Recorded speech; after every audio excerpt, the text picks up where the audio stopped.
После масштабной реконструкции сегодня в столице республики открыли радиологическое отделение Республиканского онкологического диспансера. Здесь установили второй линейный ускоритель для лучевой терапии. Палатный корпус на 30 коек. Также построили дополнительно каньон для нового оборудования.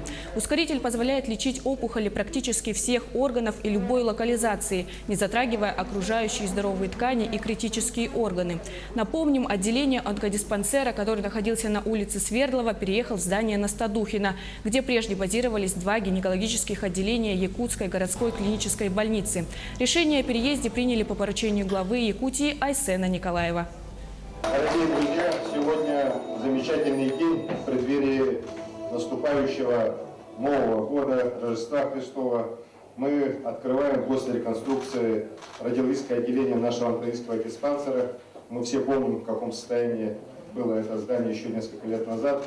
В 2015 году была принята комплексная программа в республике.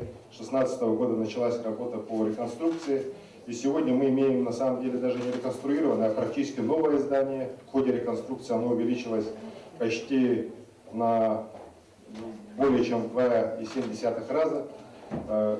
Сегодня, наконец-то, уже с Нового года наши пациенты смогут получать высококвалифицированное радиологическое лечение уже на территории республики.